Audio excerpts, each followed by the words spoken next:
শুধুমাত্র 1% উন্নতি করে জীবনে বড় কিছু করা কি সম্ভব? এই জিনিসটাই দেখিয়েছেন কাইজেন বইয়ের লেখিকা মিস, ওনার নামটা আমার মনে নাই, বাট ওই বইটা আমি শুনতেছিলাম যে উনি 1% উন্নতির উপর সবচেয়ে বেশি গুরুত্ব দিয়েছেন আর কি। আমরা মনে করি একদিনেই অনেক বড় কিছু করে ফেলবো, একদিনে ওয়ার্কআউটে যাব, জিমে যাব, তারপর হচ্ছে আমাদের একটা চ্যাপ্টার বই পড়ে ফেলবো।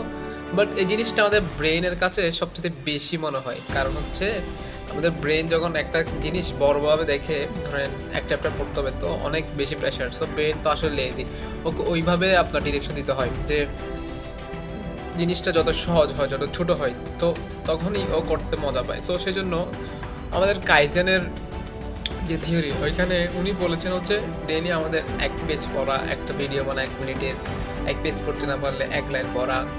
তারপর হচ্ছে যারা অ্যাথলেট তারা প্রতিদিনই কাজ থাকুক, খেলা থাকুক না থাকুক, প্র্যাকটিস করে। তারপর হচ্ছে যারা আপনার গায়িক আছে ওনারা রেওয়াজ করে। সো যাদের যে কাজ তারা প্রতিদিন সেম কাজই করে, ওদের অকেশন থাকুক না থাকুক। সো সেমই আমাদেরও যারা বিজনেস করবে, তারপর হচ্ছে কন্টেন্ট ক্রিয়েটর, তো তাদেরই রেগুলারই কন্টেন্ট বানা যাইতে হবে, ডে বাই ডে ইমপ্রুভ করতে হবে, এটা হচ্ছে main theme. So I hope আমার ভিডিওটা এখানে ক্লিয়ার করতে পারলাম।